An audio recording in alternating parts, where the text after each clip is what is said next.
Ok. Boa noite a todos. Estamos aqui para mais um Papo Reto. Estamos recebendo hoje a Vânia Rabelo Almeida, que é professora, coordenadora do Núcleo de Diversidades da Faculdade Milton Campos, pesquisadora do Grupo de Pesquisa Josué de Castro. Estamos recebendo também a Camila Silva, também pesquisadora do Grupo de Pesquisa Josué de Castro, é assistente social, trabalha na assistência estudantil da Universidade Federal de Ouro Preto, no campus de João Monlevade, no ICEA. E também estamos recebendo o ativista social Eduardo Almeida, que é membro fundador do Instituto Carolina Maria de Jesus. Trabalha aí também com a questão dos direitos humanos. E hoje nosso papo reto é esse: direitos humanos, cidadania e ativismo social. Vamos então vamos começar com o Eduardo. Eduardo, há um discurso comum de se ouvir, de se dizer, de que os direitos humanos é para proteger bandido. Então o papo aqui é reto. Afinal, Eduardo, direitos humanos é para proteger bandido? Boa noite, Eduardo. Boa noite, Camila. E boa noite, Vânia. Palavra com você, Eduardo.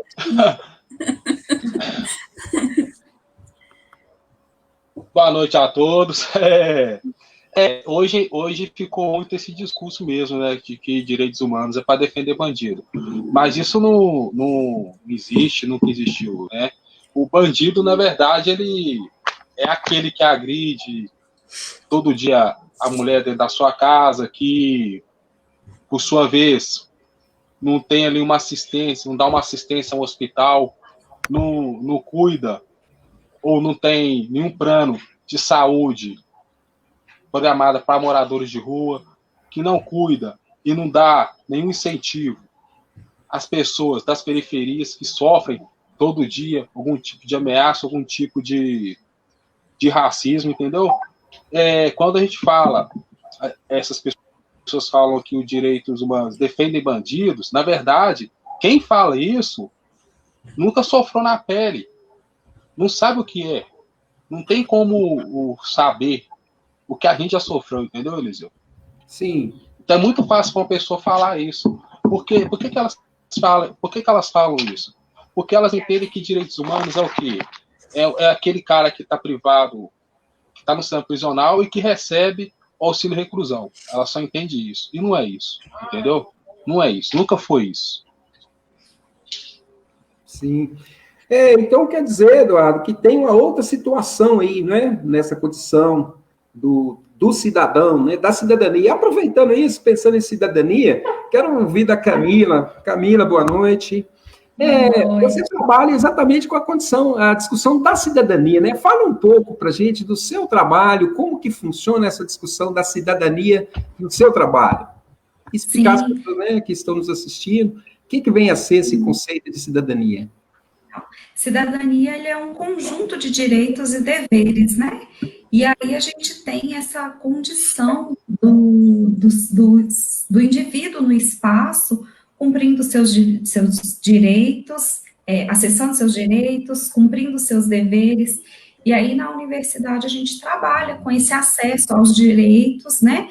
Que o estudante ele pode acessar na universidade, o direito à educação, principalmente, mas também tem direito a uma formação, tem direito aos benefícios que contribuem com a sua permanência, a sua estadia na universidade, né? E aí, quando a gente fala desse conceito de cidadania, a gente tem aí permeando entre os direitos, né, de acesso a esse estudante, também os seus deveres, o cumprimento dos seus deveres dentro da universidade, né? A gente está falando aí de garantia de formação profissional, a gente está falando de uma educação de qualidade, né?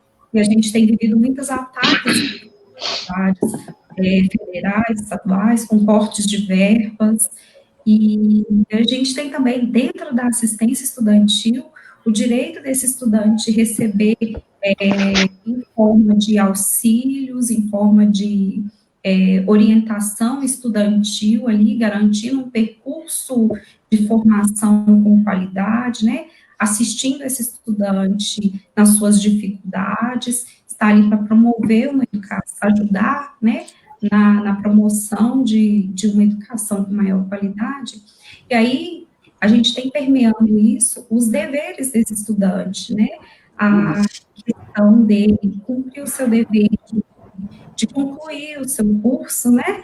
A gente tem que ter em mente que é uma verba pública que está sendo injetada, aplicada. Então, o estudante ele tem o dever também de retornar, né, a conclusão deste curso, de se tornar um bom profissional, né, de valorar a questão da assistência estudante,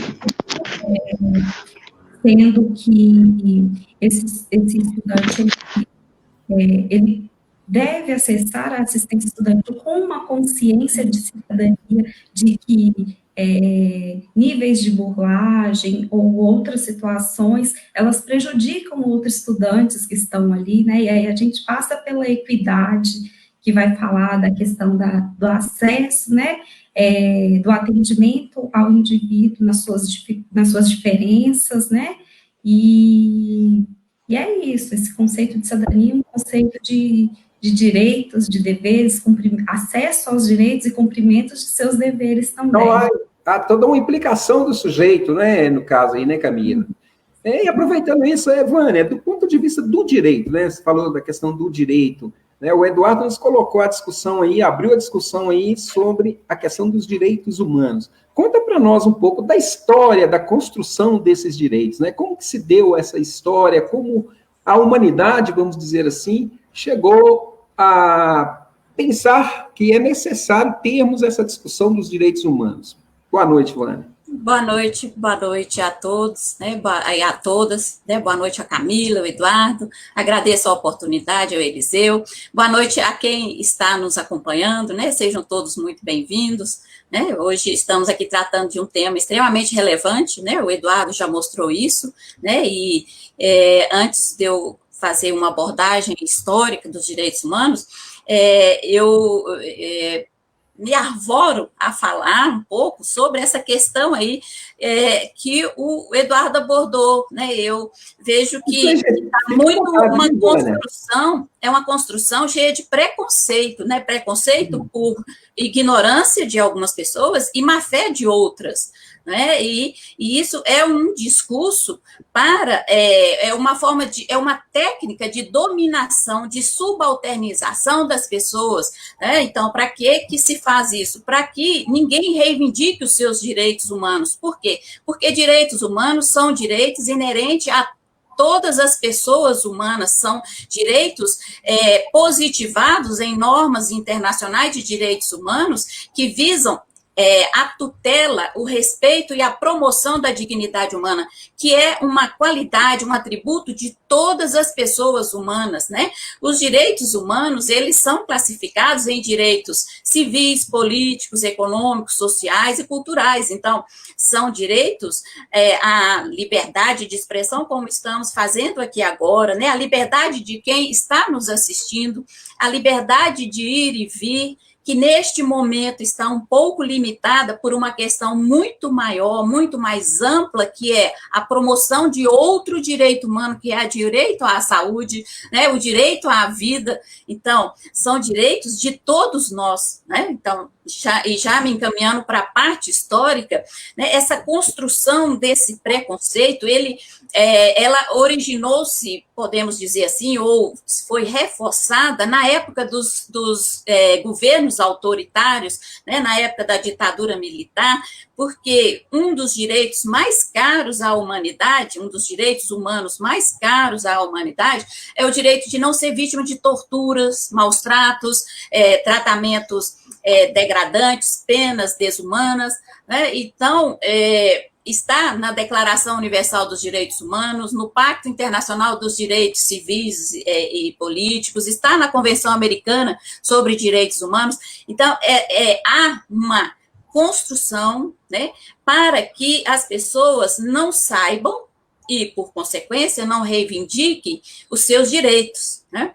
E os direitos humanos, eles foram positivados, né, de uma maneira com um caráter universal, na Declaração Universal dos Direitos Humanos, de 17 de dezembro de 1948, então, pós-Segunda Guerra Mundial. Então, ali após a Segunda Guerra Mundial, né, foi construída, né, criada a ONU, né, e extinta a Liga das Nações, né, e na Carta das Nações Unidas, né, há uma referência aos direitos humanos, porque em razão das atrocidades cometidas com a Segunda Guerra Mundial, com as barbáries, né, as grandes potências se uniram e resolveram criar um instrumento, né, para a promoção, para a promoção da paz e que essa paz fosse duradoura, né? E uma das técnicas para essa promoção da paz seria a positivação de direitos que até então eram naturais, mas a partir da Declaração Universal eles passaram a ser direitos positivados, direitos positivos, porque eles estão escritos, né, previstos em uma norma. Na época, a Declaração Universal dos Direitos Humanos, ela contou com uma aprovação em uma Assembleia Geral da ONU, né, em que tiveram aproximadamente 48, 49 países, né, estados, e é um documento único. Não foi possível tratar dos direitos humanos na Carta das Nações Unidas, né? Mas nela há referência aos direitos humanos que depois foram individualizados, vamos dizer assim, na Declaração Universal dos Direitos Humanos. Só que, naquele momento, não foi possível tratar muito dos direitos sociais. E aí, houve sempre a ONU tentando ampliar o leque desses direitos, e aí surgiu a Guerra Fria, né, entre a época União Soviética e os Estados Unidos, e em 1966 só foi possível criar 2 pactos internacionais de direitos humanos, então direitos civis e políticos, direitos econômicos, sociais e culturais, e aí a União Soviética, né, ela ratificou o dos direitos sociais e os Estados Unidos o Pacto dos Direitos Civis e Políticos. Somente em 1976, 10 anos depois, esses pactos passaram a ter força vinculante perante a comunidade internacional. O Brasil ratificou depois disso, né, então o Brasil ratificou os 2 pactos. Mas vejam que com esses 2 pactos há um rompimento com aquela ideia de unir os estados, né, de manter esses Estados Unidos, os Estados Unidos, não os Estados Unidos lá, o país, mas, infelizmente, aí já houve uma ruptura, né, com essa ideia de direitos universais para todas as pessoas, porque todas as pessoas são dotadas de dignidade humana, né, e pertencem à família humana, como está na Declaração Universal, pertencem à espécie humana. E aí, depois disso, nós tivemos outros instrumentos, mas o marco ocorre com a Declaração Universal, que, apesar de ser uma declaração, hoje ela tem um caráter vinculante, né, em razão de ser considerada uma norma costumeira. Então, ela influenciou a redação de várias constituições, inclusive a nossa, né, em vários direitos humanos. E parece que, então, isso tem uma relação muito próxima com a cidadania, não é, Camila? Uma relação muito próxima, né? O que você observa dessa questão, a partir do que a Vânia nos esclarece? Sim, a Vânia esclareceu e trouxe para nós, né? E aí a cidadania também. A cidadania, ela tem os direitos sociais, os direitos políticos, os direitos civis, né? Sendo os direitos civis essa questão da liberdade do indivíduo, né? De se expressar, do ir e vir. E aí a gente tem os direitos políticos, com a questão do voto, de poder ser votado e poder votar, né? E aí, também, os direitos políticos que Vânia trouxe para nós, né? A questão da alimentação, a segurança, a educação, né? Também. Então, a gente vê aí essa ligação mesmo, bem próxima. Ô, Eduardo, você, né, que ouviu essa colocação do direito humano, como que dá isso na prática, na luta, no dia a dia, no ativismo social? Como que é lutar pelos direitos humanos? E gostaria que você falasse também para nós um pouco sobre esse Instituto Carolina de Jesus, Você que é um dos fundadores do Instituto, né? Como que ele funciona, enfim. Pois é, a gente fundou o Instituto Carolina Maria de Jesus, né? Que já era uma luta nossa desde os anos 90, quando a gente começou realmente na nossa militância. Foi muito tiro, porrada e bomba, né? A gente tomou muita pancada para chegar onde chegou. E o Instituto, ele é um instituto que luta em prol dos direitos humanos, né? A gente luta para como eu posso dizer, uma livre expressão, dos direitos, né?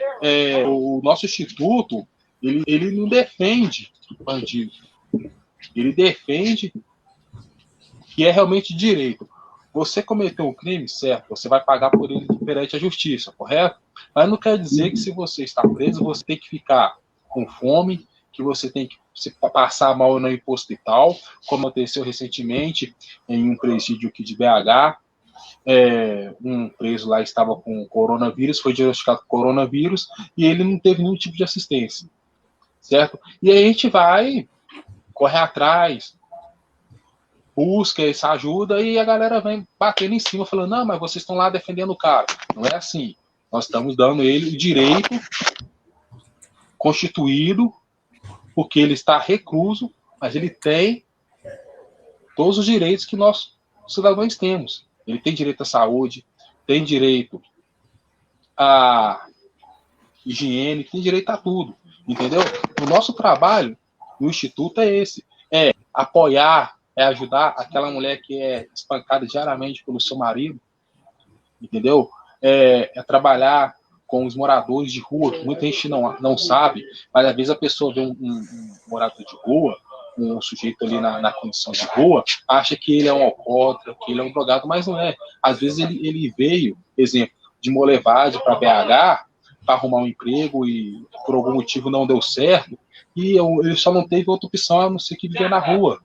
E ele é, às vezes, uma pessoa que não tem uma instrução, que não tem uma educação, que não tem uma formação, ele acabou tendo a rua como a sua moradia, entendeu? Como a gente tem também na rua pessoas formadas, advogados, médicos, que se envolveram de certa forma com alguma coisa na sua vida e optaram por viver na rua. E o que a gente faz? A gente faz o acompanhamento dessas pessoas, entendeu? A gente leva essas pessoas para a sociedade novamente, entendeu? Hoje a nossa maior pauta é os indígenas, né? É os indígenas que nesse governo do Bolsonaro está sendo esquecido. Ele está sendo esquecido. Então a gente está fazendo um trabalho muito forte em cima disso, entendeu? Em cima da questão dos direitos indígenas, da expressão do índio, da cultura indígena, que foi perdida, entendeu, Eliseu? Sim. Companheiros, foi perdida. Qual tribo que você está trabalhando com quem, Eduardo? Né? Não entendi, desculpa, repete. Exatamente com qual, vocês estão trabalhando com alguma tribo, alguma comunidade, algum povo indígena? Como que é esse trabalho que vocês estão desenvolvendo? Nós trabalhamos com várias tribos indígenas, entendeu? Só a gente tem mapeado e estudado várias tribos indígenas, inclusive teve uma que a gente achou no interior de Minas, eu não vou me recordar a cidade aqui agora de cabeça, que nunca teve contato com televisão, cara, com comunicação, nem sabe o que é um telefone. Então você imagina chegar numa tribo dessa com um aparelho celular, com WhatsApp, cara. Sim. Pensa como é isso. Você entendeu, Eliseu? Então a gente tem mapeado várias tribos e cada lugar que a gente chega, a gente encontra uma novidade, aprende, sabe, de coisas.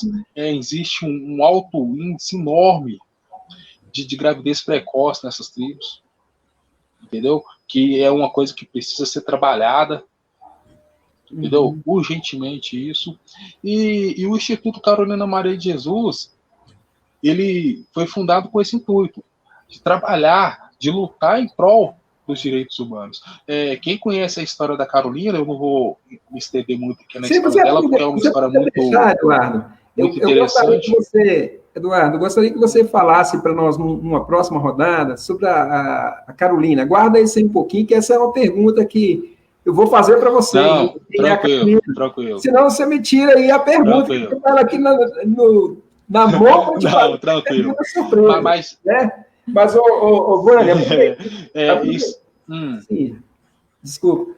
Aproveitando aqui, Vânia, tem um livro aqui que é a Guerra das Narrativas, né, do Trigo, né, Luciano Trigo, e nesse é um livro que ele vai falando de que existem narrativas, né, no sentido político, que foi no momento do impeachment da presidenta Dilma, e se discute, então, como foram montadas as narrativas, as construções de narrativas, né, para poder meio que justificar, meio que tanto de um lado quanto do outro, que foi golpe, não foi golpe, era impeachment, não era impeachment, enfim. Havia uma guerra de narrativas, né?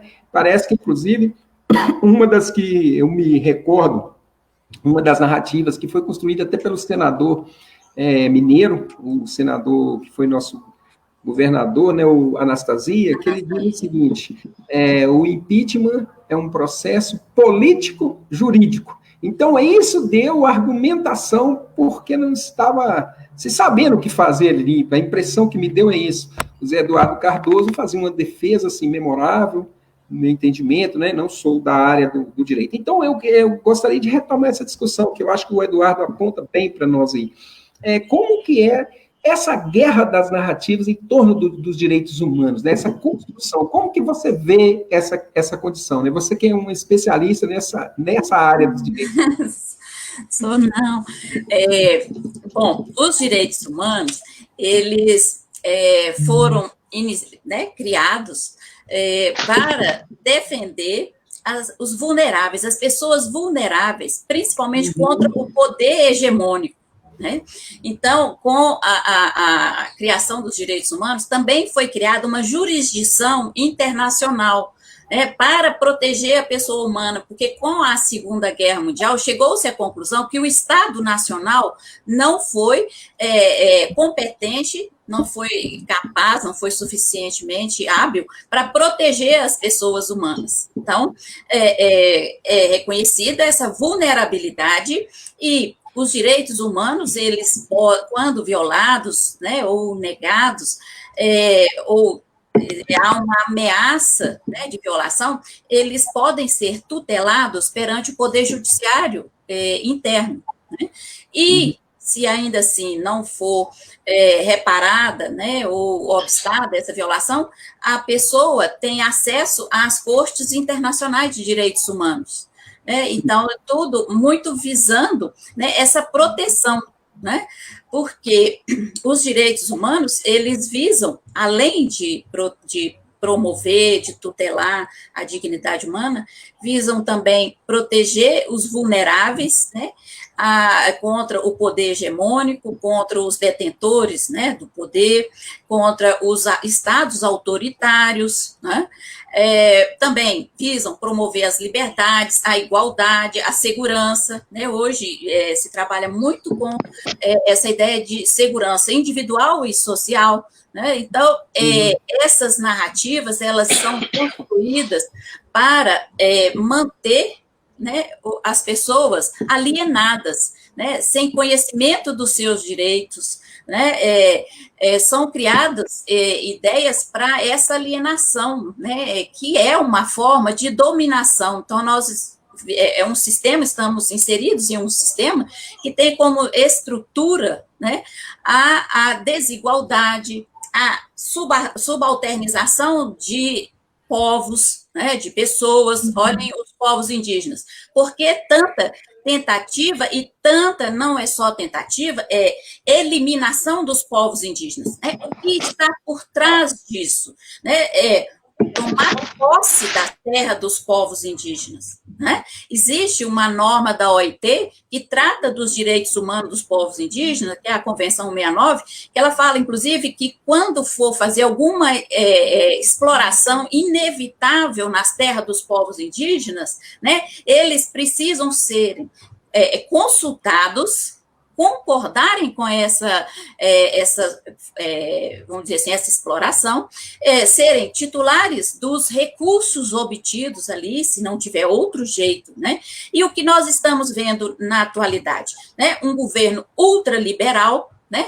Que tenta eliminar, né, aqueles que não pensam, né, que não comungam com os seus projetos de governo, que é um projeto voltado para eliminar grupos, principalmente os grupos mais vulneráveis, porque vulneráveis somos todos nós, pessoas humanas, basta ver a pandemia, mas existem grupos que são mais vulneráveis do que nós, como é o caso dos povos indígenas, dos quilombolas, que estão sofrendo vários ataques, os defensores de direitos humanos, as defensoras de direitos humanos. Então, eu até anotei aqui que em 2017 foram assassinados 202 defensoras e defensores de direitos humanos, sendo que 57 foram no Brasil, né? 60% foram na América Latina. Então, a gente vê que é uma narrativa, vamos dizer assim, voltadas para a eliminação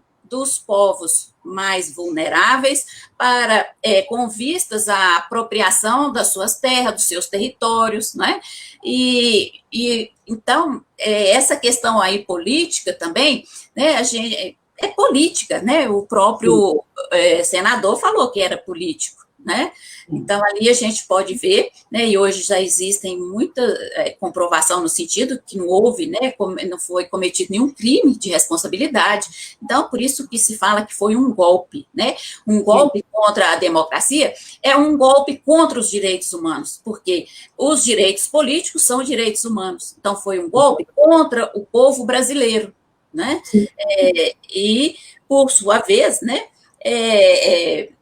com finalidades, né, de eliminarem, né, as pessoas, né, que é o que a gente chama aí da necropolítica. Quem eu não mato, eu deixo morrer. Olha, assim, um termo pesado, né, importante. E nessa linha também, Camila, das narrativas, uma narrativa que é construída, e a gente sabe, especialmente no seu trabalho da assistência estudantil, é uma narrativa de cotas, né, das políticas de ação afirmativa, especialmente. Como que você vê essa questão, dessa construção dessas narrativas, naquele sentido assim, olha, a cota para negro não devia ter, enfim, essa questão da assistência estudantil, enfim, como que você percebe essa narrativa que é construída no sentido de desmobilizar essa política que me parece que é importante? E aí eu também gostaria de te ouvir, né, a importância dessa política para a manutenção do cidadão, dessa ação cidadã dentro das universidades. E aí eu já quero agradecer aqui nossos amigos que estão conosco ao vivo aqui, a amiga Débora Exorudi, pesquisadora aí da Universidade Federal de Minas Gerais, está fazendo o seu mestrado em Covid-19. Fica aí o convite para ela falar conosco um pouco sobre o tema.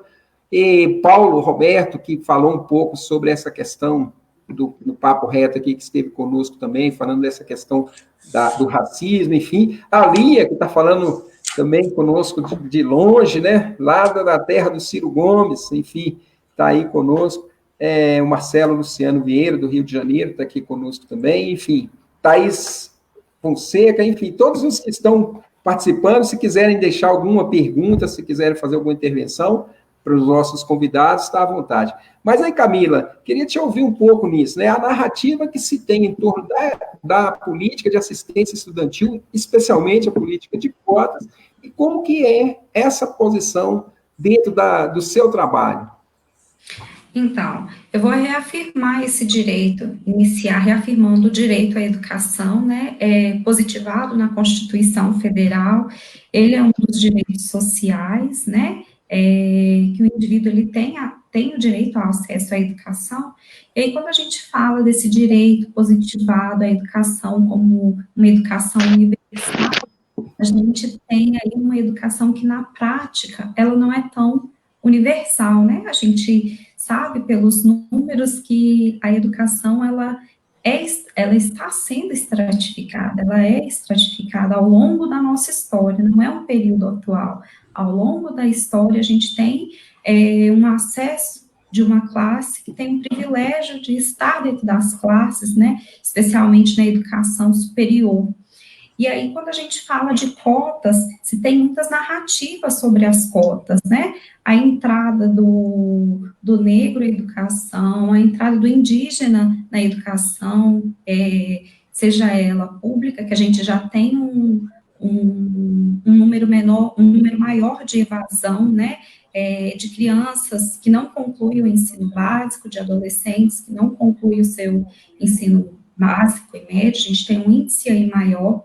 E aí, quando a gente fala de cotas, a gente fala dessa narrativa mesmo, com um senso comum, e aí tem uma narrativa pejorativa, né? A gente tem visto aí na atualidade, nessas últimas semanas, até a revogação aí da questão das cotas, né? Então, é uma discussão muito atual. Essa narrativa vem justamente para impedir esse acesso, né? A gente pode dizer desse impedimento do acesso à educação. Então, assim, falar de direito à educação, que é um direito universal, que deveria ser para todos, e falar de cotas, a gente toca aí numa discussão bem polêmica, né? As cotas, elas propiciam as pessoas, né, que estão à margem a ter esse acesso à educação, que é um acesso a uma garantia constitucional, né? E aí a importância é justamente essa, a gente não pode deixar de ter em vista até o que Vânia abordou, né, a questão fugiu a palavra, a questão da alienação, né? Sim. A gente tem que pensar nisso também. A gente tem os interesses, e aí são interesses do Estado, e que entra na discussão do interesse do capital também, né? De manter as pessoas também alienadas, né? E aí, quando a gente fala de cidadania, fala de direitos humanos, a gente tem que passar por essa discussão também, né? Que as pessoas, elas precisam ter esse acesso à educação justamente para aprender a reivindicar os seus direitos, né? E aí, sim, a gente teria uma sociedade melhor. Exatamente. E, Eduardo, aí agora sim, quem era Carolina Maria de Jesus, né, que deu o nome ao Instituto?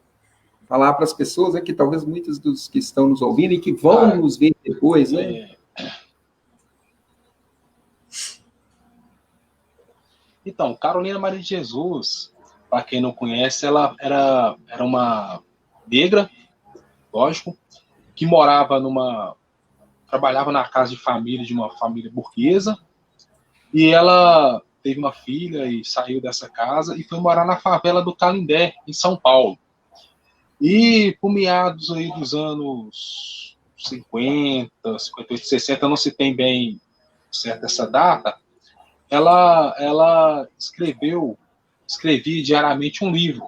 E esse diário dela foi pego por um escritor chamado Audálio Dantas. Na verdade, ele não era escritor, ele era jornalista. Pegou essas escrituras dela e fez um livro chamado Quarto de Despejo, que foi traduzido 14 línguas diferentes no mundo. E aí ela virou, assim, na época, um fenômeno, né, de livro, todo mundo lia o livro dela, e ela não gostava, cara, por incrível que pareça, dos vizinhos dela, entendeu? Ela achava aquela galera lá, como posso dizer, desculpa aqui a expressão que eu vou usar, favelada, entendeu? Ela não gostava que a galera intrometia na vida dela e tal. E ela escreveu esse livro contando essa história, e esse livro ele traduz um pouco da nossa vivência atual de hoje. Então, a Carolina, ela tem uma enorme importância na literatura brasileira, né? Ela foi, primeiro, a primeira negra escritora. Há relatos que ela está entre as três mulheres brasileiras escritoras, porque até então não tem relatos de outras, antes dos anos 60. E a história dela hoje é muito forte, entendeu, gente? No cenário que a gente está vivendo. Ela tem outras obras, escreveu outros livros, mas o Quarto de Despejo eu até indico para vocês, foi realmente uma das obras que mais inspiraram, né, a gente na nossa luta, em colocar o nome do Instituto de Carolina. E eu só queria, não estar dentro do assunto, eu fiquei assustado quando a Vânia disse aí, do tanto de pessoas assassinadas, né, que morreram em defesa dos direitos humanos.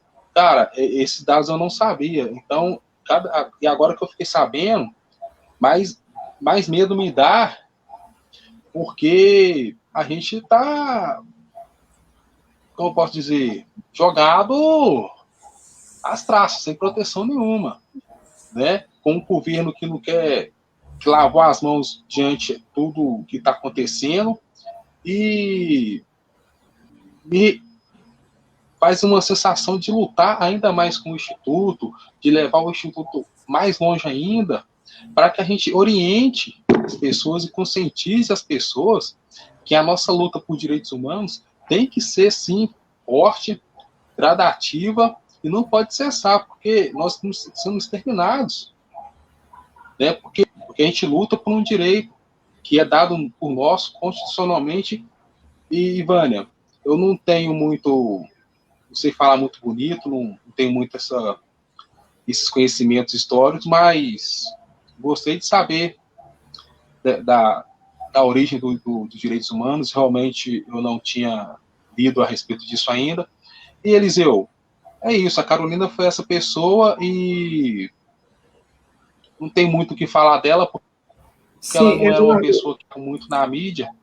Então, o pouco que a gente sabe é essa história que eu relatei aí. Eu acho que é importante, né? Não é saber falar bonito ou feio, mas é a sua pois fala. Não, Eliseu.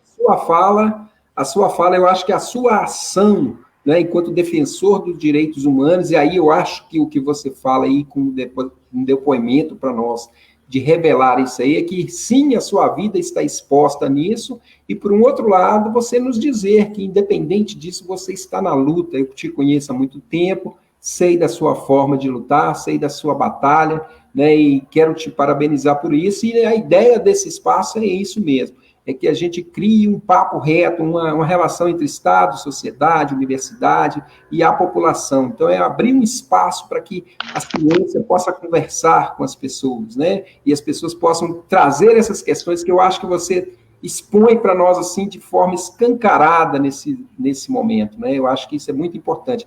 E aí tem duas pessoas aqui perguntaram, a Talu Fernandes e a Lia, que estão aqui num debate, aqui junto conosco aqui, né? A Lia nos pergunta, né, por que não usa movimento social, mas sim ativismo social? Eu acho que isso é bem. E a Talu até faz um comentário, né, as duas já estavam no debate ali firme, que olha, o papo reto está aqui também, com os convidados, e agradeço a Débora que aceitou o desafio para falar para nós de Covid, tá? Já está feito aí, assim que nós vamos falar da Covid, a Débora já está aí no papo reto com a Débora e com o seu Rudy também, e mais dois convidados. Mas aí, Eduardo, a Talu nos diz o seguinte, talvez seja em referência aos ativistas sociais que integram esses movimentos. Será? Né? Para você esclarecer para nós, porque, né, chamado ativismo social, e acho que talvez, de certa forma, esse depoimento que você acaba de nos dar já nos revela muito disso, né? Que o ativismo social é exatamente essa ação destemida e que precisa de proteção. Nós vimos muitas pessoas que foram ameaçadas, perderam suas vidas nesse tipo de luta, né? E aí eu queria só que você esclarecesse para a Lia e para a Talu o que é o ativismo social. Na verdade, essa expressão ativismo social, ela surgiu recentemente, né? Sim. Eu tô na luta aí desde os anos 90, então a gente já está meio calejado nessa luta, né? Quando a gente fala ativismo social, parece um nome chique, né? Ativismo social. Na verdade é o quê? É você ir para a rua, é você lutar, levantar uma bandeira que você tem, seja ela qual for, em defesa dos animais, em defesa de alguma coisa que você acha que deve ser defendido, que deve ser sua luta. A gente não tem como dizer assim, definir que é um ativista social. Eu me defino como uma pessoa que estou no fronte de batalha, que estou ali para tomar, né, no popular, a borracha da polícia quando vier, que estou ali para ser linha de frente, para poder pegar uma bandeira, levantar, ir lá para o Congresso Nacional e lutar, ir lá por meio da função pública, batalhar, jogar nas redes sociais o que a gente acha que é errado, escancarar. Falar ativismo social hoje é moda. O cara vai lá no Eliseu e demais companheiros, posta uma fotinha lá de um cara sendo morto nos Estados Unidos e bum, sou ativista social. Mas o cara nem saiu da casa dele para a luta, entendeu? Então, e isso ficou muito claro recentemente, há uns 30 dias atrás, essa questão que aconteceu lá nos Estados Unidos, né, o tanto de ativista social que surgiu. E agora, onde estão essas pessoas? Aonde estão essas pessoas? Antes desse caso nos Estados Unidos, a gente teve 2, 3, vários outros casos no Brasil. Nós tivemos o Miguel, a gente teve, ano passado, um carro de um negro, né, fuzilado, 80 tiros, e os ativistas não foram para as ruas. Né? Não foram para as ruas. E precisou uma coisa acontecer lá nos Estados Unidos para a galera ir para a rua. O ativismo, a palavra ativismo social é mais uma expressão bonita de rede social do que de luta. Sim. É o que eu penso. Você pode ser um ativista social, cara. Você não precisa ter a expressão ativismo. Ativismo social é a luta, é o que você faz no seu dia a dia de luta, independente ela qual seja. Você está entendendo? Sim, exatamente. É isso, né, Eduardo? Na verdade, é quando você vai lutar pela dignidade, né? Eu acho que essa é uma das palavras que talvez possa nos revelar um pouco de sentido, né? Que a história a nossa história de nós brasileiros, e aí eu lembro muito aqui da nossa cidade, João Monlevade, principalmente no movimento operário, em que, de repente, os operários iam para uma greve, e quando eles iam por uma greve, a gente via que era uma questão, eu era criança ali, adolescente, tinha meus 14 anos, e a gente via que era uma questão, e iam para a greve por uma questão de honra, né? Era um ativismo em relação à honra, né? Tinha honra, ou seja, se eu tenho direito, ninguém pode me arrancar esse direito à força. E pensando nisso, Vânia, depois eu quero ouvir você também nisso, Camila, né? Nós poderíamos considerar que tanto o exercício da cidadania quanto esse ativismo em relação aos direitos humanos, ele é uma expressão de uma reação contra essa tomada do direito? Bom, Eliseu, existe também... Um pouco agora, né?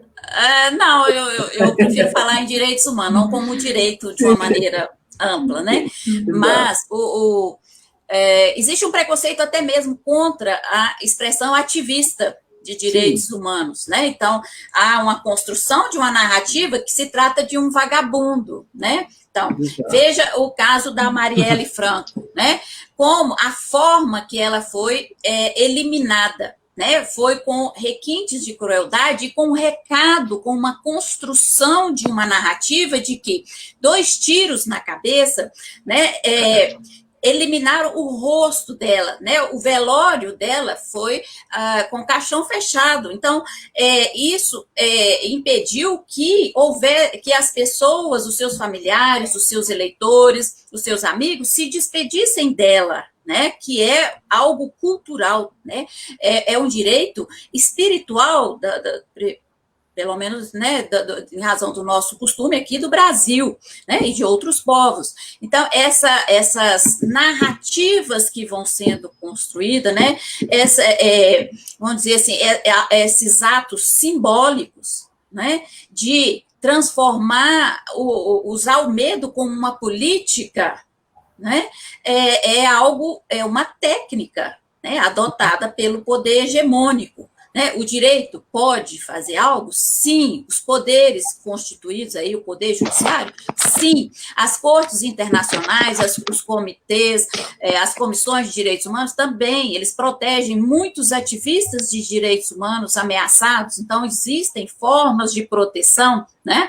Mas eu penso que, além disso, né, nós podemos nos proteger. né? Essa cidadania a que a Camila se refere, né, ela também é prevista na Declaração Universal dos Direitos Humanos e em vários outros instrumentos de direitos humanos, né?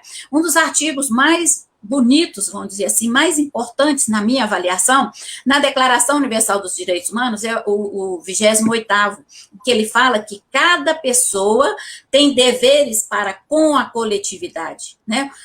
O local onde poderá se desenvolver, né, como pessoa. Então, tem um leque enorme de direitos e, ao final, tem os deveres, né? Então, todos somos responsáveis pela promoção, pela efetivação dos direitos humanos nas nossas relações individuais, pessoais, nas nossas relações de trabalho, né? Os direitos humanos, eles regulam as relações entre estados, né? Na comunidade internacional, a relação entre Estado e indivíduo em seu território e entre pessoas, entre nós. Então, ele também, as normas do direito internacional dos direitos humanos, também são conhecidas como um código de conduta ética, né, para pautar as nossas ações. Então, isso entre nós, né? E ainda falando aí das narrativas, né, eu me lembrei aqui do Gessé de Souza, né, diz ele que há uma construção da subjetividade do brasileiro, de que ele não tem nem moral para poder se autogovernar, né, que precisa da interferência, né, dos Estados Unidos, né, no livro dele, né, A Elite do Atraso, ele fala isso. Então, há uma captura, né, da nossa subjetividade, né, no sentido de que somos seres inferiores, que não sabemos sequer nos autogovernar, né? Então, e isso vai sendo reproduzido, né, da mesma forma. Essa violência que se manifesta também no machismo, né, no sexismo, no racismo, né? Então, uma reprodução sem pensar, e acaba normalizando as eliminações, os assassinatos, as violências, né? Passa a ser normal. Matou mais uma pessoa na favela, matou mais um negro, normal. Né? É como se a nossa sociedade estivesse estruturada sobre as desigualdades, as exclusões, as violências, as mais variadas violências. Sim. E o direito, então, vou só concluir. Então, o acesso à justiça, né, para reparar essas violações, para tentar evitar violações quando estiver sofrendo ameaças, né? Isso, sim, tem essa proteção, e o acesso à justiça é também um direito humano, né? Tanto a nossa justiça interna quanto as cortes internacionais. Não sei se eu respondi a sua pergunta, Eliseu. Sim, foi ótimo. E aí, Camila, para você também, né? E eu acho que você falou uma coisa interessante, Vânia, que o sujeito ser capturado em sua subjetividade para se ver como um incapaz de se governar, incapaz de reagir, incapaz de exercer a sua cidadania. Camila, você vê isso também em relação à assistência estudantil, na medida em que as pessoas... O Eduardo saiu, está voltando aqui. Voltou. Mas então, Eduardo, eu estou passando aqui para a Camila agora, ela foi uma questão, e a Débora até comenta aqui, perfeita a fala da Vânia, isso aí, Vânia. Então, Camila, eu queria te perguntar se essa captura da subjetividade ocorre também no caso do estudante que é um bolsista, do estudante que entra pela cota. Isso é perceptível no seu trabalho?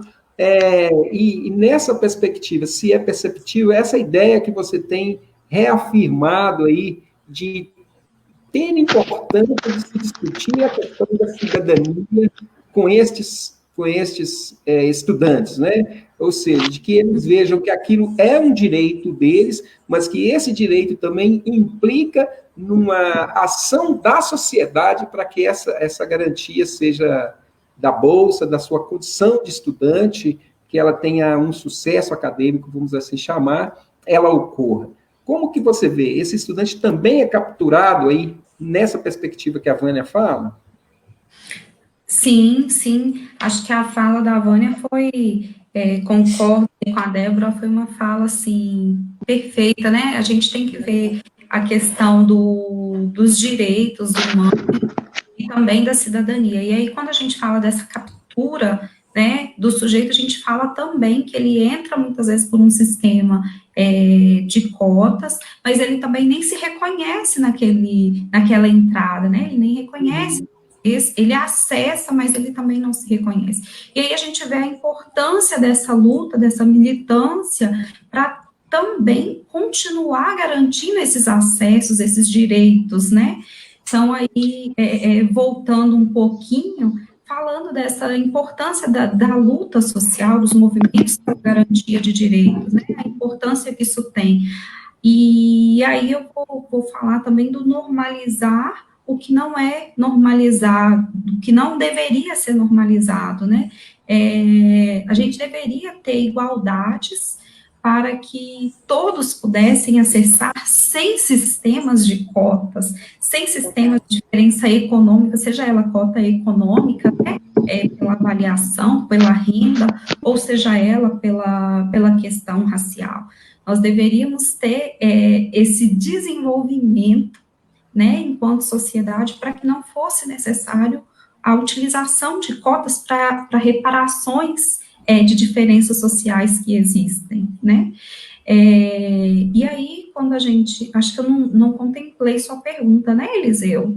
Não, é isso mesmo. Eu queria ver, né, você coloca, né, essa questão do sujeito, que a Vânia nos trouxe, né, que nos direitos humanos, às vezes, o sujeito é capturado a não se compreender enquanto cidadão. De certa forma, estou traduzindo isso enquanto cidadão, porque você nos traz que a cidadania é um exercício, né, é uma ação, e aí, como o Eduardo nos coloca de maneira concreta a ação dele enquanto uma ação cidadã, uma ação de lutar por dignidade, uma ação de lutar pelos direitos conquistados com a luta, né?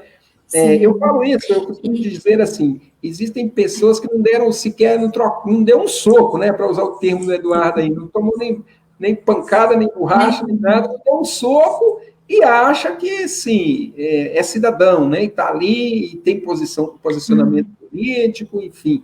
Então, nessa perspectiva, o estudante que entra pela cota, o estudante que é um bolsista, o estudante que é atendido pela assistência estudantil, pelo programa, né, o Programa Nacional de Assistência Estudantil. Se esse estudante também ele é capturado nessa condição de como se ele fosse um incapaz, né? Porque há um discurso nesse sentido. Olha, ele entrou pela cota porque ele não foi capaz de entrar de uma outra forma, né? Existe também essa captura, essa mais direta, né, a pergunta. Ou, quando você fala do debate da cidadania, qual a importância desse debate para que esse sujeito não seja capturado nesse lugar aí? Sim, e aí retomo o que eu disse, né? Essa importância do ativismo e da luta. Porque muitas vezes o estudante ele entra assim, e aí ele não se reconhece, né, como usuário dessa política muitas vezes.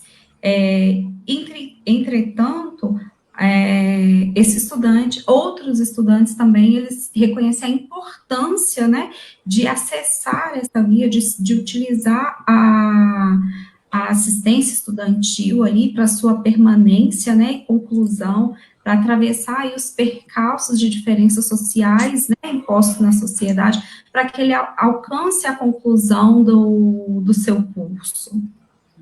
Sim.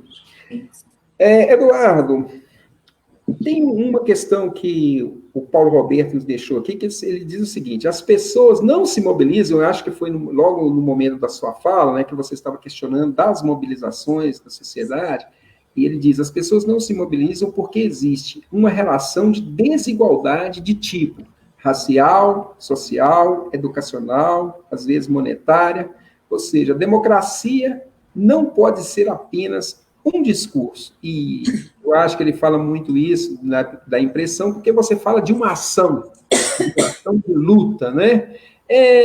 Conta um pouco, né? Você é uma pessoa que está aí no movimento social e está aí há um tempo nessa luta. Além disso, parece que você faz também um movimento que foi dentro do campo da cultura, né? Como que foi esse movimento aí da cultura, acho que é do hip hop, se não me engano, enfim. E qual que é o sentido disso dentro dessa luta, né? Pois é, a gente começou a ingressar nessa questão aí da luta dos direitos humanos quando a gente fazia aí, ainda na nossa adolescência, parte da cultura hip hop, que já é um preconceito, que já sofre um preconceito desde a sua existência, que quando você fala o rap, a música rap, você se denomina como um cara bandido, como um usuário de droga, como um favelado e tal. E a nossa luta começou aí, nesse campo. Eu me lembro como se fosse hoje, a gente ali na rua, ouvindo uma música e trocando informações, uma galera rabiscando algumas coisas ali no caderno, e passou uma viatura da polícia, a gente não vou aqui entrar nesses detalhes, e eles foram meio ali como eu posso dizer, duros com o que a gente estava fazendo. A gente não estava fazendo nada assim que demonstrasse perigo à sociedade. E naquele momento ali eu vi que eu sofri um preconceito, entendeu? Que eu sofri uma desigualdade, porque éramos todos negros, correto? Fazendo uma música que até então para eles falavam mal da polícia, falavam mal do governo, e não ajudavam ninguém a nada. Pelo contrário, para eles a música defendia bandido, não era isso que a gente pregava. Então, a minha luta começou nisso, cara. Começou a partir desse momento. A partir desse momento eu vi que a gente tinha que fazer uma coisa diferente. Entendeu? Então o rap, ele me mostrou, além de ser uma cultura musical muito boa, e a galera toda deve conhecer o grupo Racionais MCs, que é o mais famoso, mas existem outros, eu não vou citar nomes aqui, mas a gente começou aí, entendeu? Nessa luta, nessa batalha, e vivemos vários momentos cruciais, momentos de briga, já teve com amigos nossos prisões, mortes, enfim, a gente começou através da cultura, através do rap, essa luta nossa que foi parar nos movimentos sociais, que foi parar, de certa forma, nos movimentos políticos, entendeu, Eliseu? E hoje Sim. A gente está não mais com a música, mas ainda atuante na cultura, ainda atuante nos movimentos, e agora mais ainda atuante no campo da política, porque nós estamos vivendo um total desgoverno, não sei a opinião e nem a posição política de cada um daqui, mas eu vou falar a minha, que não está totalmente contra a nossa luta. A Vânia deve concordar com a minha fala. É um governo que não apoia em nada os direitos humanos, não apoia em nada os estudantes, pelo contrário, só retira direitos, né? E só retira da gente a nossa dignidade. Então, a minha luta começou nisso, cara, nesse meio aí cultural, e eu não sei fazer outra coisa a não ser isso, né? Você sabe como a gente se conheceu nesse meio aí, e eu vi que existe hoje muito modismo de 2013 para cá, quando aquela galera toda foi para a rua, né, começou muito modismo. Muita gente agora acha que é só ir no Facebook fazer páginas e ir para a Praça da Liberdade, entendeu? Do Brasil, ativista de Facebook. Não, às vezes a pessoa não deu nem a coisa mais séria. É o que eu falo, Eduardo. A coisa mais séria. A pessoa não deu nem um soco e já é. Não, é isso mesmo. Né? Sou ativista. Né? E a gente está vendo. Já exatamente. Então a nossa luta. Então a nossa luta começou nisso aí, cara. Aí a gente está aí hoje aí, né? Graças a Deus, sobrevivemos aí 38 anos aí já de batalha, de luta, graças a Deus, e vamos aí até aonde der, na nossa luta por melhores condições, melhores ganhos para a galera da periferia, para o povo favelado, para os povos indígenas, para a galera dos quilombos que a Vânia mencionou, inclusive uma galera que está sendo muito, muito massacrada, estão tomando as terras deles, né, descaradamente, nada está sendo feito para combater. Engraçado que ninguém faz página, né, para isso. Mas a gente está lá na luta, a gente está lá na repressão, a gente está lá no fronte batendo. Eles não estão sozinhos, não, estão com a gente lá. Então é isso, Eliseu. Eu Camila, não tenho muito sim, o que falar, porque a gente tem mais provas. Né? Seu depoimento, você simplesmente está ilustrando com a carne o que a gente está falando, Eduardo. Eu acho que isso é fundamental. A forma como você expressa, que você não está contando uma questão teórica, você está expressando, né? Eu acho que tem uma passagem bíblica que eu gosto muito, acho bem interessante, que fala assim, no princípio era o verbo se fez carne e habitou em nós. Você está falando desse verbo que habita no seu coração, esse verbo que habita no seu corpo. E isso não é uma das formas de expressão mais interessantes que se tem no mundo, né? Quando você reconhece que a sua luta por dignidade, ela valeu a pena. Você não fala dos direitos humanos, você é o agente dos direitos humanos. E aí, Camila, aproveitando, emendando aí para você também, nesse exato momento, e o Eduardo revela isso tudo, a cidadania está ameaçada? Então, vivemos tempos áridos, né? A gente tem vivido tempos de cortes, tempos de diminuição de orçamentos, tempos de diminuição de liberdade até de expressar, de falar. A gente tem visto aí, ultimamente, esse direito à fala sendo tolhido, especialmente pela categoria aí de jornalistas que vem trazendo a informação, né? E aí a gente tem visto isso com diversas outras categorias, né? Essa limitação dos direitos e essa ameaça também, né? Esse ataque, seja ele aos direitos sociais, e aí a gente vê a saúde, né?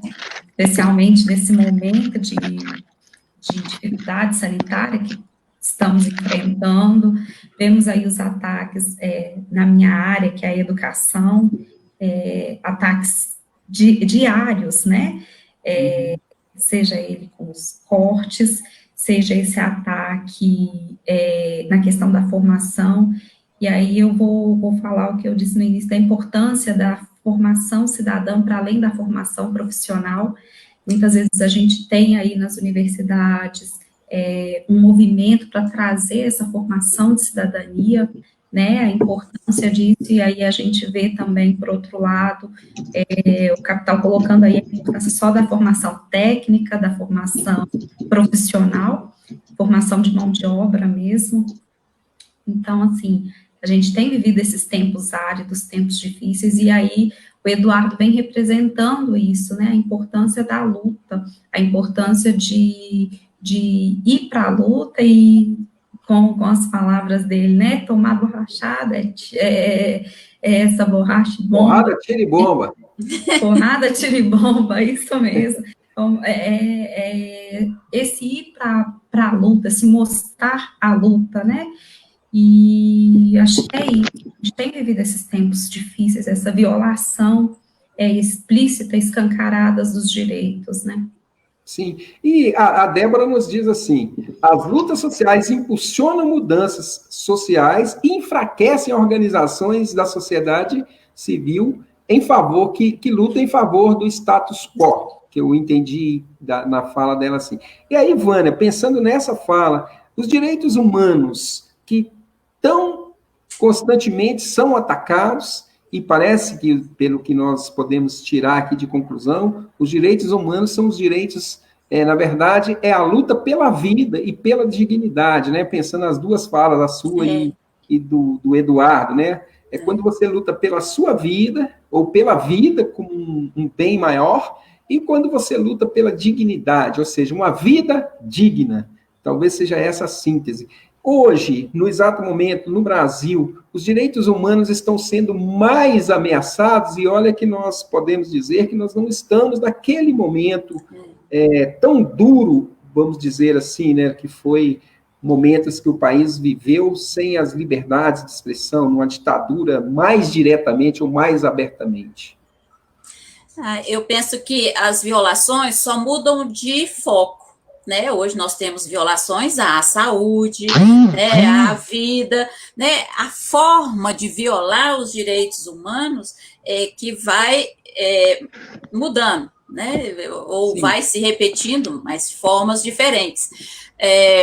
Eu acho que o Eduardo, ele deu uma demonstração, uma prova do exercício de um direito humano cultural, porque todos nós temos direito a participar da cultura, da arte, porque manter a nossa cultura, a nossa origem, que nos fortalece, né, para não perder a nossa subjetividade, para reagir contra essa captura, né, a gente resgatar quem somos, né, a minha origem, e não ter um padrão, né, de branquitude europeia, norte-americana, quem nós somos, né? Tem influência europeia? Tem, mas nós temos muita influência dos povos originários, né, dos povos indígenas, dos povos africanos, né? Então, a nossa força está também muito na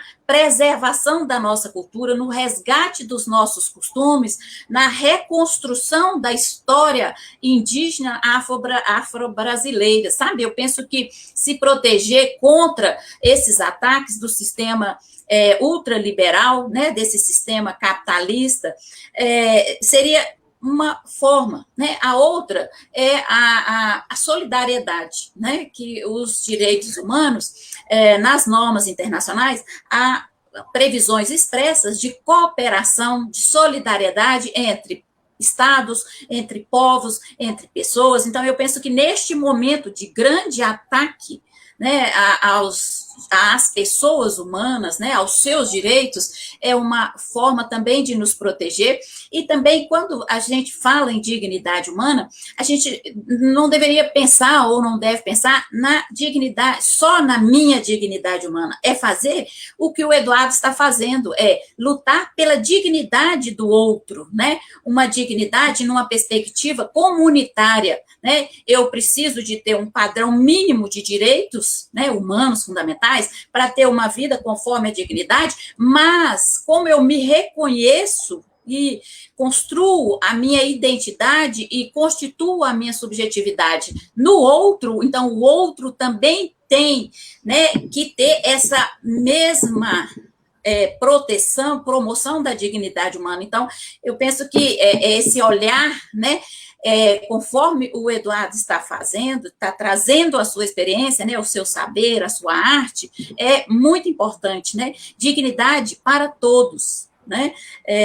Numa perspectiva de uma construção mínima, né, de uma vida civilizada, que são os direitos humanos. Eles são um patamar mínimo. Para quê? Para que as pessoas tenham liberdade para construir o seu projeto de vida e executar, se quiser, porque também, se não quiserem o desenvolvimento, como os povos indígenas, os quilombolas, eles não querem o desenvolvimento do homem branco, né? Porque qual é o padrão desse desenvolvimento? É a destruição da natureza? Né? Então, o que é ser desenvolvido? Né? Então, eu penso que neste momento, talvez, né, vale a pena também a gente refletir sobre isso e resgatar essa dignidade própria e do outro, né, uma dignidade comunitária de todos, né, com acesso aos mesmos bens e serviços, sejam públicos, ou até mesmo um ajudando ao outro, como está acontecendo lá em São Paulo, né, que as pessoas se uniram, já que o Estado os abandonou, né, e criaram condições para fazer a proteção, né, e fazer o enfrentamento da Covid. Né? Então, eu vejo assim, né, e já que nós estamos falando em educação, né, tem várias normas da ONU que incentivam a educação para os direitos humanos a partir do ensino fundamental. Então, aí, numa perspectiva mais ampla, né, de a criança também tomar ciência que é um ser político, mesmo não tendo ainda uma cidadania em relação, por exemplo, específica no que diz respeito à participação política, né, de votar e ser votado, ou até mesmo, mas ele pode participar participar, não só a criança quanto o adolescente, participar das decisões, das tomadas de decisões, no que lhes dizem respeito, sabe? Então, eu vejo, eu gosto mais desse olhar amplo dos direitos humanos do que, ou um olhar de uma cidadania universal, no sentido de que todos tenham acesso aos direitos humanos para, né, terem, quem sabe, um empoderamento, né, ter o poder que lhe é devido, não, e não ter poder além, porque aí é outro preconceito contra a palavra empoderar, né? Empoderar Sim. é outorgar, é dar condições para que todos tenham o poder que lhe é devido, né? E para quê? Para o exercício, né, da democracia, da política, né? A começar da infância, da adolescência, e quem sabe, quando chegar na fase adulta, né, sejam pessoas que respeitem mais uns aos outros, algo assim. Muito obrigado, Vânia, agradeço as pessoas que estão conosco aqui até agora, né, nós estamos chegando no final do nosso Papo Reto, né, esse é um espaço que nós estamos criando no sentido de fazer uma aproximação Estado, sociedade, a universidade, a ciência e a população. É um debate, uma conversa, um papo reto, né? E aí eu peço às pessoas que curtam lá a nossa página no Facebook, né? O fato.news, tem o site, nós temos também no Google, no Instagram, né? Enfim, todas as redes sociais. É importante, né, que as pessoas possam curtir para que amplie esse universo desse debate. Sempre nós temos nossos convidados, aqui a Débora já se comprometeu, está falando conosco da Covid, semana que vem nós vamos falar da educação, esse tema tão importante, né, educação de crianças em tempos de pandemia. E aí, nessa rodada final, Eduardo, vamos começar com você, né, Eduardo, tem um tema que nos é muito caro no Brasil, que é uma violação escancarada dos direitos humanos, né, o Brasil é um país extremamente rico, um país que sustenta várias nações em termos de produção de alimento, condições, a gente vê aqui, né, nós que estamos aqui, todos aqui em Minas Gerais, sabemos o quanto de minério sai do nosso estado e vai para sustentar outros países, inclusive, enfim, uma série de riquezas que são retiradas do Brasil e vão para outros lugares, isso desde que o Brasil foi chamar-se de descoberto, né, vamos dizer assim, desde o pau-brasil até recentemente, tecnologia e tudo mais. Nós fomos um país autossuficiente em termos de produção de medicamentos, como apontou o César Luz no nosso último Papo Reto, a Fiocruz, a FUNED aí em Belo Horizonte, enfim, nós tivemos sempre à frente nesse aspecto de tecnologia. Mas também, contraditoriamente, somos um país que vive pobreza e que vive miséria. O brasileiro não usufrui da riqueza do seu próprio país. E aí eu queria ouvir de você, Eduardo, o que você pensa dessa discussão, né? Pobreza e miséria, luta por cidadania e pelo direito à vida e à dignidade, ou seja, a pobreza e a miséria dentro dessa perspectiva dos direitos humanos e da cidadania. E aí eu queria também, completando para você especificamente, como que você vê a relação da ciência, da produção científica, em torno do tema e da sua luta, se isso tem alguma contribuição, se ajuda esse debate ou não. É uma pergunta longa, mas o papo é reto. Primeiramente, antes de eu responder essa... Primeira etapa lá. Não, beleza. Antes de eu responder essa pergunta, depois, eu queria fazer uma pergunta para a Camila, tá? Sim. Mas, assim, a partir do momento que a gente tem 1% da riqueza brasileira na mão, né, 1%, apenas 1% da população brasileira são donos da riqueza do Brasil. Então, isso já resume um pouco a sua pergunta. Sim. 1%. Os outros 99% são as classes, os movimentos e todos nós que estamos aí esperando alguma coisa. Eu vou falar por mim. Eu acho que a ciência, na nossa luta, ela tem avançado em algumas coisas, mas em outras ainda está devendo. Por quê? A Camila, como professora, vai concordar comigo que existem estudos na UFMG contra a coronavírus e outras vacinas e outros estudos sendo feitos, porém, falta recurso, falta investimento, e esses investimentos não chegam. Por quê?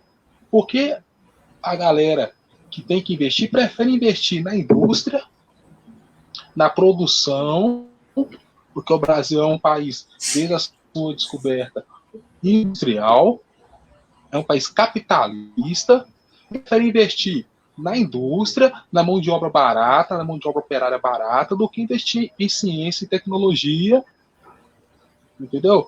Pensa se a UFMG consegue e avança no estudo da vacina contra o coronavírus. Quanto isso de nome, talvez não traga dinheiro, mas traga de nome para a instituição em Minas Gerais. Né? Quantas pessoas seriam beneficiadas com isso? Entendeu? Então, a gente, eu não vejo em nenhum aspecto que isso da riqueza do Brasil, da tecnologia, ajuda a gente, porque ao mesmo tempo que ela existe, que ela está aí, ela atrapalha um pouco, porque a gente é da rua, cara. A gente fala com o povo dia a dia, no corpo a corpo. E eu falo isso agora, daqui a 10 segundos uma pessoa me desmente na rede social, com os famosos fake news. Então, cara, é muito complicado eu te falar que a produção brasileira, que a indústria brasileira, que a tecnologia ajuda na nossa luta dos direitos humanos, no ativismo, na cidadania. Pelo contrário, isso eu estou falando a minha visão. Atrapalha bastante. Sim. Entendeu? Atrapalha a partir do momento que não tem investimento suficiente. Esse investimento ele é levado para outra esfera. Atrapalha no momento que existe fake news mentirosas, que vão também para outra esfera, e atrapalham as nossas lutas, atrapalham a nossa briga, as nossas falas. Eu vou hoje para a Praça 7 e falo uma coisa, amanhã vai um cartaz lá, vai um telão lá e mostra outra, e as pessoas acreditam naquilo em vez de acreditar no que eu falei. Então, na minha percepção e na minha luta já há algum tempo, eu compreendo que a tecnologia não me ajuda nesse momento, entendeu? E a produção... Antes de você fazer a sua pergunta para a Camila, recentemente nós vimos assim, um ataque direto às universidades, em especial a forma como a universidade se organiza. Enfim, eu falo que trabalhei 20 anos como professor na UENG e continuo agora na UFOP, já tem mais de 6 anos trabalhando dentro da universidade, e nunca vi nenhuma situação das que foram mostradas como sendo realidade da universidade, ou das universidades brasileiras, especialmente. Como que você vê essa questão, né, enquanto cidadão? Como que isso chega para o cidadão? Você que, como diz, está na rua conversando diretamente com as pessoas, elas acreditam nessa visão de universidade, que a universidade é isso mesmo, ou tem na universidade uma outra perspectiva? Ela acredita, sim. Ano passado a gente teve o M18, né, que foi a maior manifestação da educação no Brasil. Milhões e milhões foram às ruas pedindo a retirada desse ministro da Educação que nada fez, né? E quando a gente conversa sobre educação, sobre faculdade com as pessoas no dia a dia, muitos falam, cara, eu queria estudar, eu queria ter feito isso, mas eu não tive condições. Então, eu acredito que as pessoas querem estar na faculdade, querem enxergar, querem entender o universo estudantil, o universo da faculdade, de uma universidade, mas elas não têm condições. Você entendeu? Eu hoje, nessa live, aprendi muito com a Vânia sobre direitos humanos da parte histórica. Isso eu não sabia. Você entendeu? E você acha que essa conversa, a partir, né, de uma cientista, que a Vânia é uma cientista, como que isso contribui para você, na perspectiva assim, da sua luta? Claro. Então, como eu estava falando, se eu tivesse condições de ter ido a uma faculdade, embora eu tenha minhas formações técnicas, mas não universitárias, com certeza eu também teria um pouco mais de conhecimento e um pouco mais de diálogo para poder debater mais frente a frente. Porque o que essa galera burguesa quer? Quer a gente mais alienado, quer a população menos conhecedora dos seus direitos, alienadas pelo que eles mostram na televisão, e não querem a população com livros. Não querem a população tendo direito a acesso a livros, acesso às universidades. Cara, tirar uma bolsa estudantil de R$500 de um estudante que veio do interior, isso é desumano. O cara tá aqui ganhando R$500. E aquilo ali é o que ele tem durante todo o mês para ele. Ele não tem uma outra forma de ganho. E ele talvez tenha que voltar para a cidade dele com a mão na frente e outra atrás, porque não tem condições de viver. E aí nós vamos estar perdendo, quem sabe, aí um grande médico, um grande advogado, um grande cientista. Você está entendendo, Eliseu? Então, quando a gente conversa na rua, as pessoas querem isso. Falam, olha, eu queria sim ter acesso à educação, mas eu não tenho condições. Eu não tenho. A população pobre, periférica, não tem acesso à educação. Ela não tem nem acesso à educação básica, imagina a universitária. Tá entendendo? E eu posso fazer uma pergunta para a Camila agora, ou Eliseu? Sim, fica à vontade, sua pergunta. Eu queria saber dela o que ela achou da nomeação do novo ministro da Educação. Aí o papo é reto. Vamos lá. O papo é reto.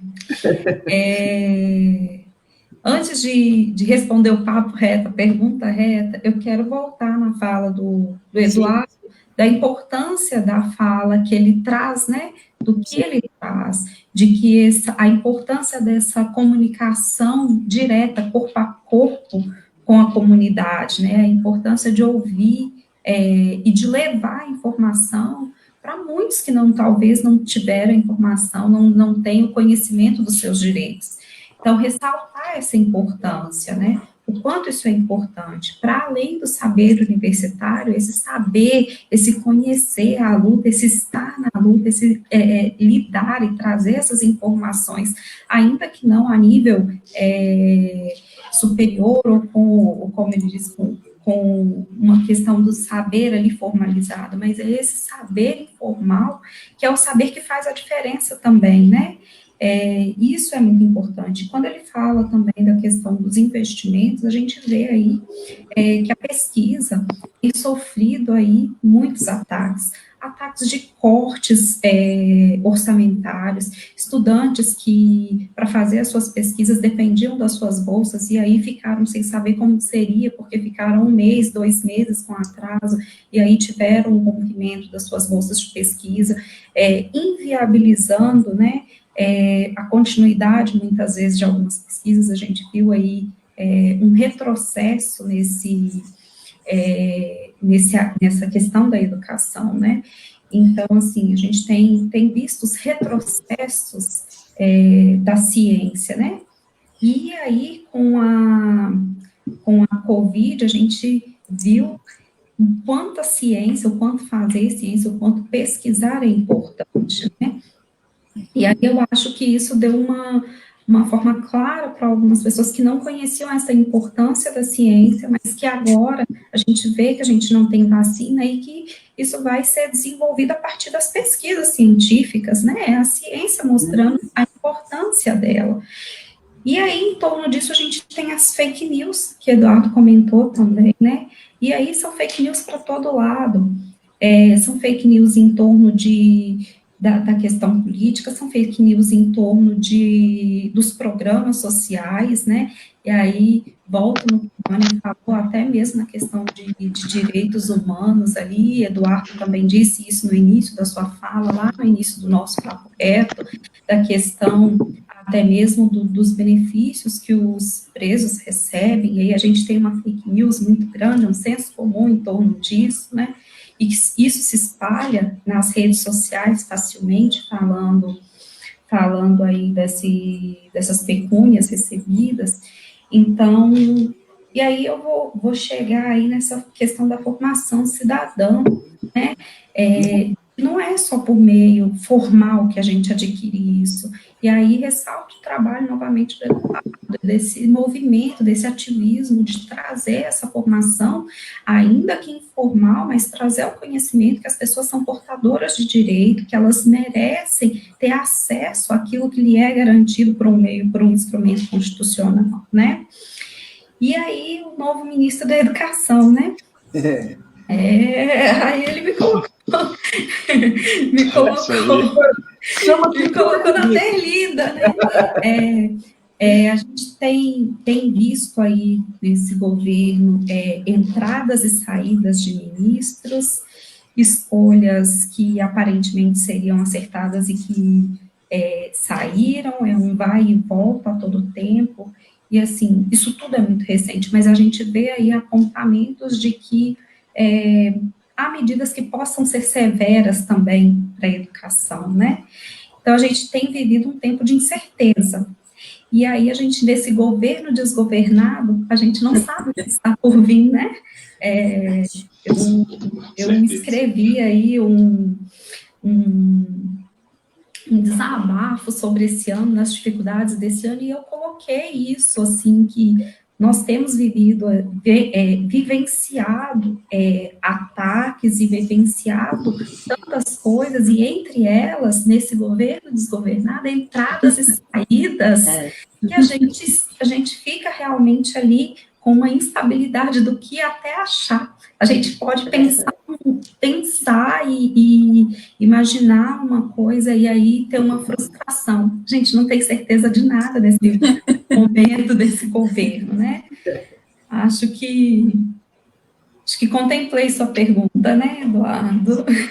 Realmente é muito, parece que é muito recente. Muito recente, a gente não teve como fazer. Sim, a gente não teve como fazer. Seria muita ousadia a gente esperar algo ou não esperar algo, né? E a gente tem que sempre crer que há esperança. Não sei até que ponto, mas a gente tem que ter esperança de que haverá, com mudanças, frutos, né? Coisas melhores. E aí entra esse movimento social, essa luta diária, né? De buscar com a percepção, né, de termos uma sociedade melhor. Acho que é isso. Que, Eduardo? Tranquilo, né? Que ele entre, né? Que ele dialogue com... Esperamos isso, né? Perdão, Eliseu, eu te cortei aí. Não, é isso. Eu que acabei atravessando ainda. Eu falei que esperamos isso que você estava dizendo, né? Que ele entre dialogando, né? Enfim. Esperamos que sim, né? Esperamos isso. Eles cortam nossas bolsas só porque ainda não podem cortar fisicamente nossas cabeças. É um tipo de decapitação simbólica. Essa foi uma coisa, né? É da Talu Fernandes. E aí? O que os direitos humanos têm a dizer? Bom, parece que nesse governo até as pessoas são fake news, né? Tem umas coisas, agora aparece o ministro aí com títulos, né, que não existem, mas enfim. Exatamente isso, né? Então, o poder, né, hegemônico aí, capital, os detentores, né, dos meios de produção, eles não querem seres pensantes, né? Então, eles fazem o quê? Eles investem na ignorância, né? Eles não vão formar cidadãos, né? Não vão formar consciências, né, da espécie humana. Eles querem destruir tudo e se manterem, né, num espaço lá tranquilo para eles, confortável, né? Mas são técnicas de manipulação que eles adotam, né? Essas fake news. Cada hora é uma coisa, né? E a gente precisa resistir e lutar, né? Quem sabe aí, né, a partir do exemplo lá de Paraisópolis, o exemplo do Eduardo, né? A gente possa ir construindo direitos achados na rua, né? Então, essa construção, né, de coletivos, de institutos, de movimentos sociais, né, essa união, esse resgate, o chão de fábrica, né, em se tratando dos trabalhadores, porque o direito por si só ele não vai transformar, ele não vai promover, né, pode fazer? Pode, mas ele precisa ser provocado. Para ser provocado, né, as instituições aí constituídas, né, democraticamente, que agora, né, estão aí, o Poder Judiciário lá, o Supremo se insurgindo, né, acordando, talvez, né, quando foi ameaçado. Então, eu penso que a gente precisa mesmo de construir essa cidadania, uma cidadania não voltada só para os meus direitos e deveres, mas também para o outro, né, para incluir o outro, né, o brasileiro, ele não tem muito a ideia da cidadania, porque, ao que parece, ele não enfrentou uma guerra, né, como os países da Europa e outros países enfrentaram. Eles não tiveram nenhuma dificuldade tão grande quanto enfrentar uma guerra, e se considerarmos que estamos enfrentando uma guerra com essa pandemia, talvez, né, haja uma conscientização desses direitos e deveres próprios e do outro, né, essa ideia mais social, mais ampla, né? Olhar que tudo que viola um direito alheio, tudo que causa uma violência ao meu semelhante, a mim também causa, né? Essa ideia de estarmos todos conectados como seres humanos, em rede como? Pelo pensamento, pelo amor, né? Por afetos, não necessariamente pelos computadores, né? Mas de uma forma ou de outra, né? Não haverá preservação de uma vida saudável, enquanto um ou outro estiverem, né, explorando, desmatando, destruindo o planeta, né? Então, nós estamos unidos, conectados pelos afetos, né, pelo pensamento, hoje em dia em rede, né? Então, eu acho que tomar essa consciência de uma cidadania que inclui todos, né, é muito importante, né? Esse exercício de uma cidadania, igual o Eduardo está trazendo aí a sua vivência, né? Porque ali há uma troca, há uma construção de um direito, né, que está na norma, que é formal, mas ainda não é concretizado, não é implementado, né? Então, eu penso que os direitos humanos, neste ponto, eles são bem razoáveis, porque eles são exigíveis também no nosso dia a dia entre nós. Não só, eu não preciso ficar só olhando para os Estados Unidos como um dos maiores violadores dos direitos humanos, em nome dos direitos humanos, né? Ele invade estados e mata, né? Mas ele está fazendo o quê? Defendendo direitos humanos. Mas nós podemos construir uma comunidade, né, uma sociedade mais solidária, quem sabe mais justa, né, quem sabe mais livre, né? Pelo menos é um projeto que está lá na nossa Constituição. Ok, Vânia, muito obrigado. Agora vamos para as nossas considerações finais. Muito obrigado pela sua participação, né? Quero agradecer aqui, agradecer a todas as pessoas que estiveram conosco até agora, né? E manda seu recado.